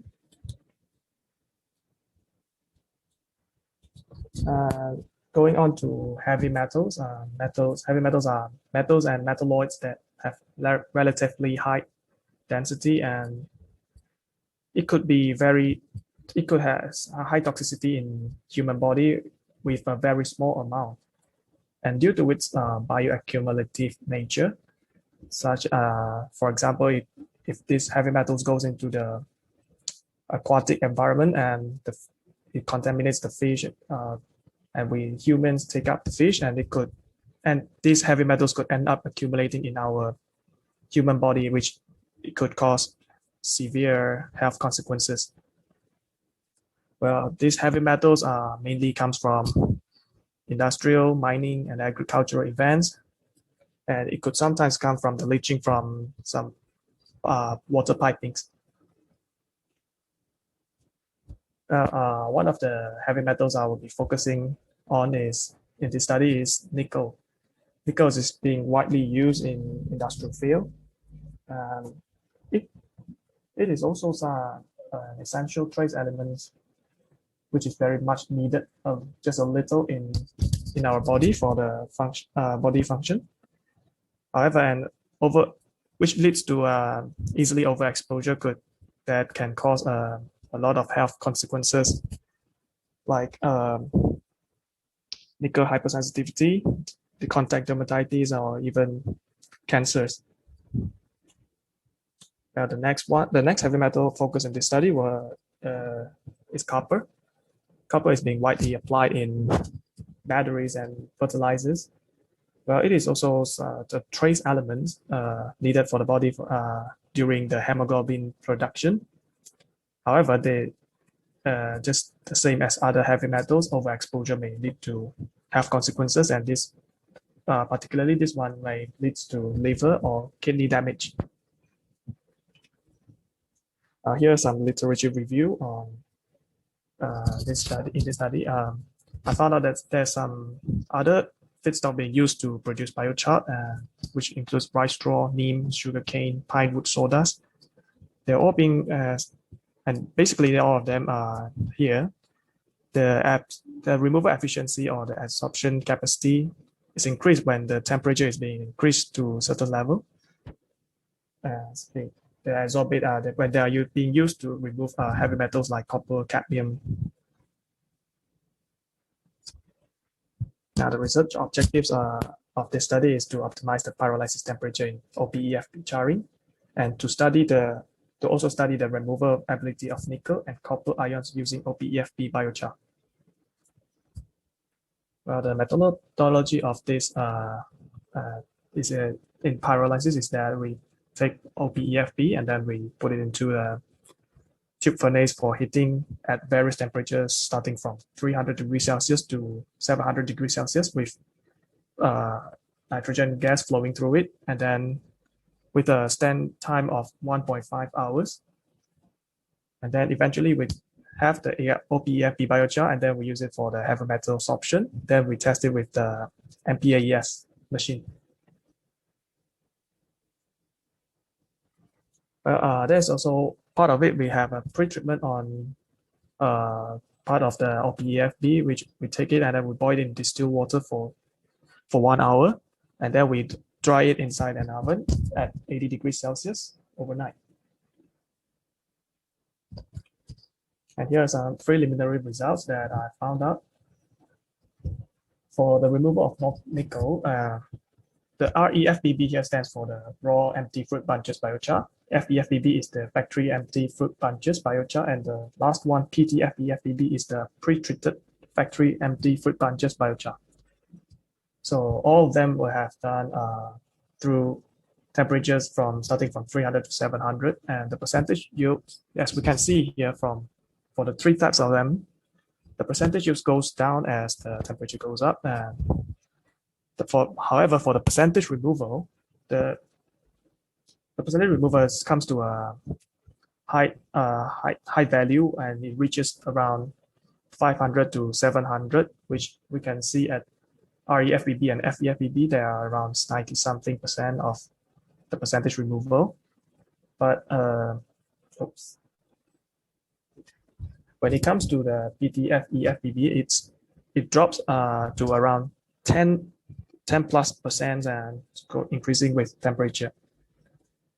And also we can see the pH of solution after sorption is for REFBB and FEFBB. Basically, they all fall around at the basic pH, and for the pre-treated FEFBB, they all fall around quite closely to neutral, but slightly acidic. And the same goes as for removal of copper as well, which the temperature goes up, the percentage yield is going down, and the percentage removal is going up with the temperature. However, the same trend observed here is that the pre-treated one is much lower compared to the previous two. And the pH as well is for REFBB and FEFBB, they are all falls at basic pH, and pre-treated one is for slightly more to acidic pH. Due to that that observation and the results we got, and I tried to test on the leach potassium concentration of the sample solution after sorption by REFBB, FEFBB, and PTFE-FBB produced from 300 to 700, and I found out that it's quite a high ppm in concentration for REFBB and FEFBB, and then for the pre-treated one, it is obviously lower, and it's around 10 to 20 ppm, and this happens the same as on the copper sample solution after sorption, which also the leach potassium of concentration is high in REFBB and FEFBB, and then very low again at pre-treated one, which in this case I suspect that this leach potassium concentration is the one that causes the pH to goes falls at the basic pH, and this might causes the chemical precipitation of heavy metals to happen, and it might somehow turns out that the heavy metals wasn't being absorbed by the biochar itself.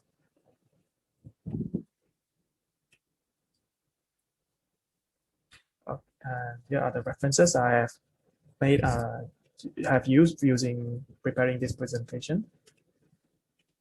And thank you. So thank you, Mr. Ang, for your interesting presentation. Now we open the Q&A for the floor.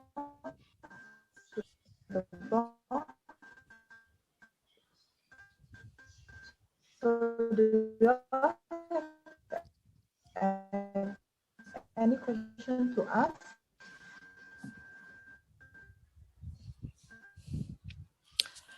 I have one question for Mr. Ang. Okay, sure. Yeah, you are using the char to absorb these metals. So is there any, can you hear me? Yeah, I can hear you. Yeah, okay. So I want to know the separation process, after the end. So you're going to put in the char and absorb the metals, but how are you going to separate them, from, let's say, wherever that you're applying it? You mean for the regenerate, or maybe to make it reusable again for the biochar? Not really, because you take a char and throw it in the water. So what happens is that it can absorb the metals in there, but it's quite difficult to separate water and the char that has absorbed the metals. So what was the plan to separate them? Is there any other methods that you're going to use to separate them? Because from my this one, I was planning is it possible to filter out the whatever absorb and precipitation from the water? Okay, so what type of filtration are you using? This one, because you mean what I have used for this study? Yeah. Just using the. At first, I've centrifuged it, and then I used the filter paper. Filter out the precipitated stuff. Okay. So in a lab scale, you can do that, but when you want to bring it to the field, it's difficult. Yeah, it's true. Yeah. So you have to think about that as well. Yeah, sure. Thanks for the advice. Yeah. Any other question from the floor? Okay, so Mr. Ang, I got one question to ask you. So regarding the select, now you have tried your different type of sample to remove like nickel, copper, different type of the heavy metal, right? Yeah. Is it, you have tried to, can you show us back the table? Yeah, you have tried on nickel, you have tried on copper, is it? Yeah, these two currently. Yeah, how about the selectivity? How about the selectivity? If let's say the industry people, they just mention, okay, I just want to remove nickel, but copper, I still want to remain in the solution because I need copper. So how is your child, it can be, how to say, your biochild, it can be, it can recognize that is nickel, I want selectively absorb nickel only, or I want selectively, is your sample can do so? As far as I know now, currently, I think biochar could easily absorb all types, could absorb most of the heavy metals, I think. But then I've come across a lot of journals and articles. They have mentioned there are possible that we could somehow like modify the surface of the biochar, which we could add on the like functional groups, and then we can make it a magnitude. Not mistaken, it's called magnitude biochar, something like that. And I think from that, if we go deep into that, we might find out a way on putting some specific or particular functional groups on that. Then we can just maybe its selectivity will be higher. So you mean you need to modify? Yeah, we need to modify the surface. The functional, the active side of the what, the bio, the biochar side of your surface, right? Of your Okay. So thank you, Mr. Ang, for your interesting talk. Okay. So now we move to our next presenter. Okay. So the next presenter. So the next presenter is Ms. Nurun Nahira Muhammad Isa from UITM Pahang. Okay. Hey, hi. So Ms. Nahira, you can share your screen. Right.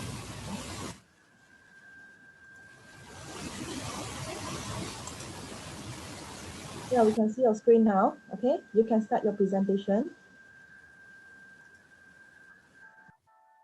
All right. Good afternoon. I'm Nurun Nahira from UITM. So today I would like to share about the study about the production of recycled paper from pineapple leaf fiber. Actually, this study was done in 2017. So for the introduction, what is a PALF? PALF is a pineapple leaf fiber. So this is one of the waste from agriculture sector. However, PALF contain multicellular lignocellulosic fiber that is important factor for forming pulp and become a paper. So pulp rich in cellulose, inexpensive and can get easily. So objective is to utilize pineapple fiber as an alternative fiber in making paper. So for the literature review, I would like to share about the history of paper. So Robert 1996 stated paper was firstly made from fishing net, old rag, mulberry bark and grass in China during 1st century.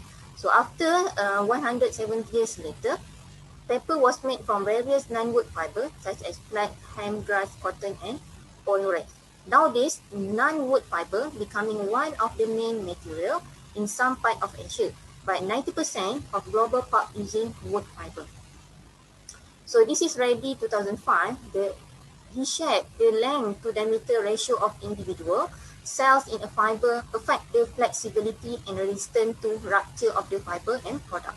If we look at the table, PALF contain large cell dimension compared to the others. So for the methodology, during the sample collection, we just collect the sample from the pasar tani since the fruit seller just threw it. So we just take the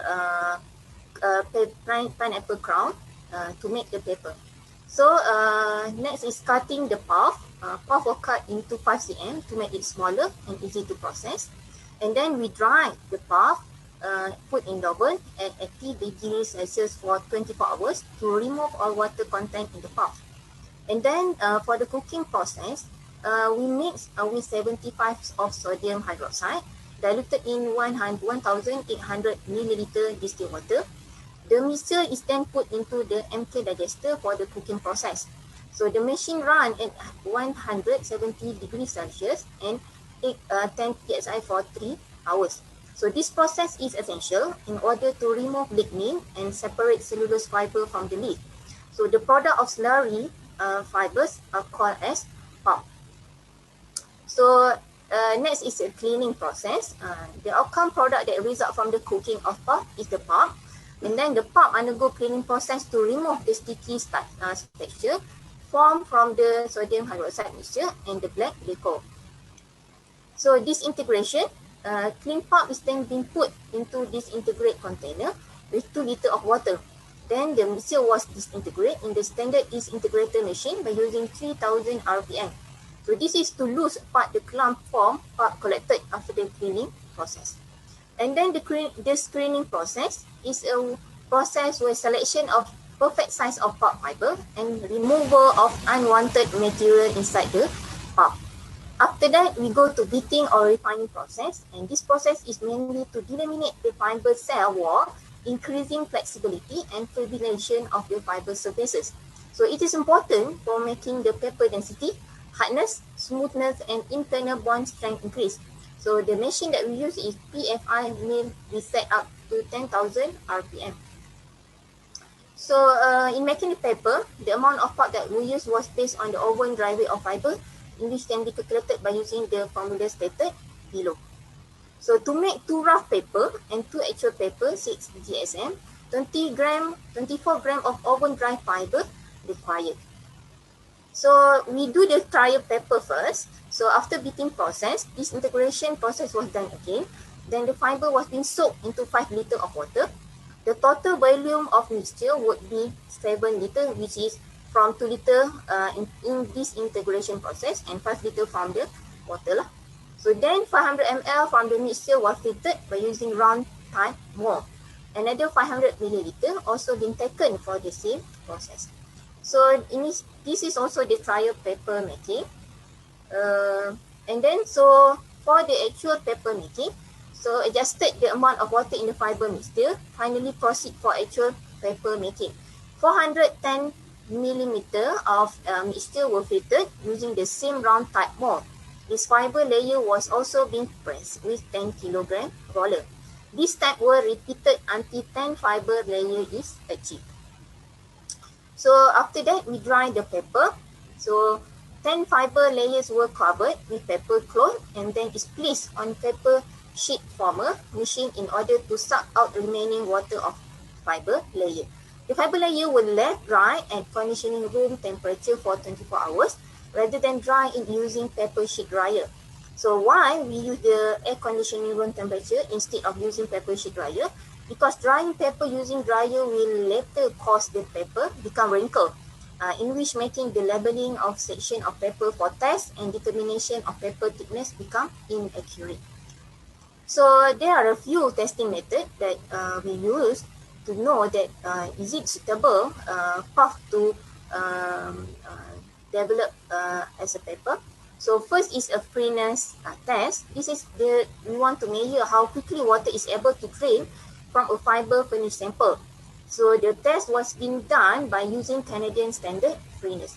1,000 milliliter of fiber mixture is put into the dryness chamber. Then the bottom lid is released and water will flow down to the funnel. The test is conducted for 2 times, which is before refining and after refining process. The volume discharged from the site of refine is recorded in milliliter. So this is a tensile strength test. It's a measurement of the ability of material to withstand forces that tend to stretch before breaking. So the machine that we use is horizontal tensile tester, and actual paper is cut to 15 mm width, then it put between the test clamp. Then the machine is run by a command on computer and test clamp move over from each other until the paper strip break. So the volume of peak load is recorded. So this is the section of paper that we use for tensile test. So this is the tearing test.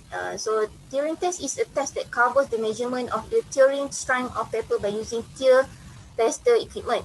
For testing, the paper is cut into two pieces, 63 mm length and 47 mm width. The value of thickness and grammage of paper are entered on the machine. Then the machine will run the test once the start button is pressed. Then is a burst test. So this is used widely as a measure of strength in many kinds of papers. So primarily as an indication of suitability of certain fibers and as a measure of resistance to rupture in many kinds of paper. The equipment we use is Mullen bursting strength tester. So the paper is clamped and the pressure we apply is 200 psi. So based on the testing test, we discovered that the average tear index that we get is 4.77 meganewton per square meter to gram force. It shows that this paper is a little harder to tear as it needs higher force to tear the paper. So this is due to the pulp has strong fiber attachment. Normal paper, usually the value is value of tear index below the PF. So for the tensile test, peak load is the capacity of a material or structure to withstand changes in length when under lengthwise tension, while tensile index is a measure of the ability of material to withstand changes in length when under lengthwise tension. So based on the result of tensile test above, the average tensile index is 57.58 nanometer per gram. So this shows that this paper has huge capacity and high ability to withstand changes length when under lengthwise tension, which means hard to break when it's stretched. So strong fiber attachment of pulp is the reason for this high tensile result.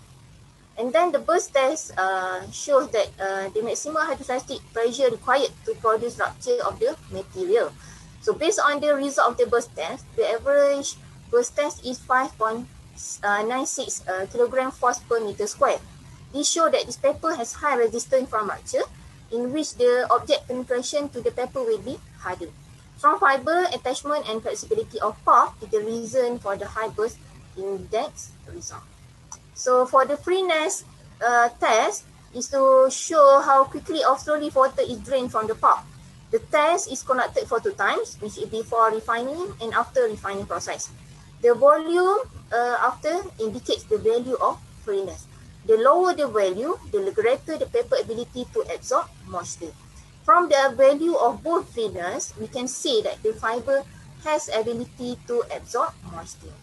So as for the conclusion, from the analyzed commerces can be described as good material compared to original material that is used in paper making, which is acacia medium. So puff paper shows strong tensile, tear and burst which caused by the fiber strength and length which result in greater flexibility compared to acacia medium. So in addition, we believe that the mass production of paper can be improved by using fiber from other plants such as pineapple leaf instead of wood in order to reduce deforestation of land. So however, this is just a suggestion instead that it is difficult to collect a lot of puff outside there. Right, that's all for me. Thank you. Okay, thank you for Ms. Nahira for your interesting presentation. Okay, so now we open the Q&A to the floor. Okay, do you all have any question to ask?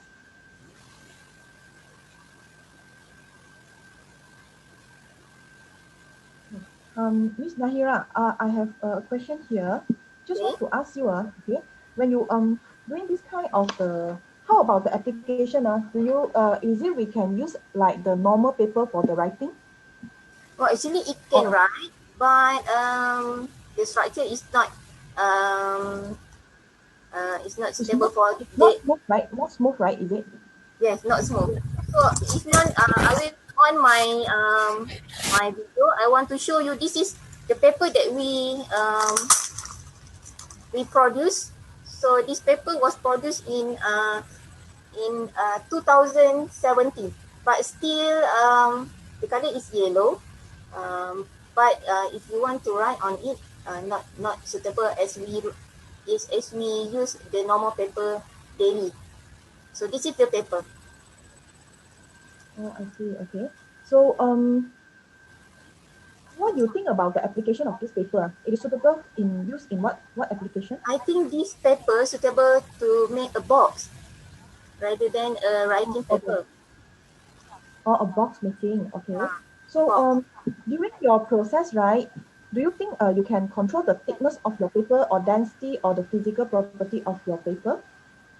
So far, we can control the thickness, but however, for this study, we just use the normal volume of the puff. We did not try to increase the volume yet. Yeah, as we know, you mentioned that the main application, you will make it into box, right? Correct? So, because since this material is made from the pineapple, right? Do you Yes. think, if let's say we use as a container, as a box, do you think like some insect or some, how to say, some mice, they will go and eat the box? Because Oh, we have some, is it have some smelling taste or any taste that can attract the insect? all right. So far, okay. Since this is the paper that I put it into the plastic, but I have some the powder of the pineapple leaf. So until now, there is no fungus or other insect that used to make them as their habitat for life. Oh, I see. Okay. So, thank you so much, Miss Nahira, for your Thank you presentation. so much. Dr. Pa, I got one Before, question. yeah, okay. Can I ask? Dr. Hugh, yeah. Okay. Just this paper, in terms of cost, is it viable or not?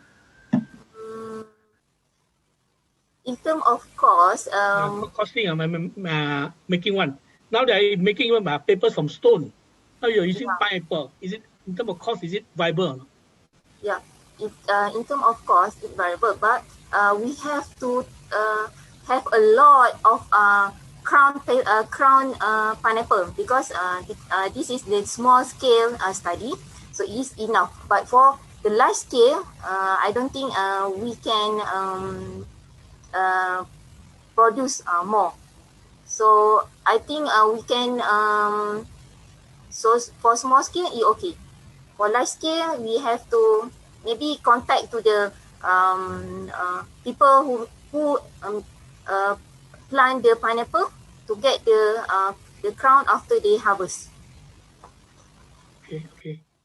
Thank you. Thank you so much. Thank you so much, Dr. Yu, and also Miss Nahira. Okay. So I think our session will end at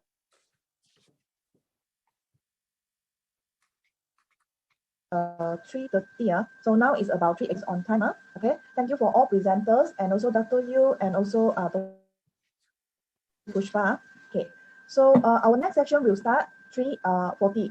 Our next session will start at 3:40, and the afternoon session will be chaired by Dr. Zuan Junqing from University of Malaysia. Okay.